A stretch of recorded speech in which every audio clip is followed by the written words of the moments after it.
besar lagi gaji bangunan. Ya, tapi itu kan sesuai dengan basic. Kami kan mempunyai ijazah. Walaupun dengan 800.000 kami tegur, kami kerjakan, kami siap. Bahkan kami malam mengganjal mata. Belum lagi nanti ada keluarga pasien yang memaki kami. Jadi Pak, kalau kami dituntut kerja semaksimal mungkin dengan keadaan lapar Pak, bagaimana Pak? Kami punya anak istri di rumah Pak.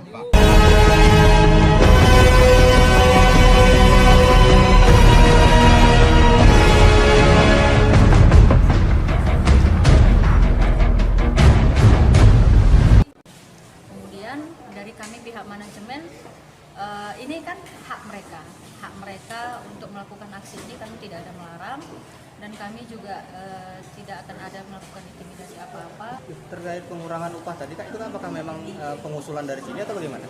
Itu pengusulan dari Pemda, dari pemerintah setempat, dari pemerintah Aceh, dari Bupati dan tim DAPK. Memang ada suratnya bahwa pengurangan itu 50% di DPA perubahan.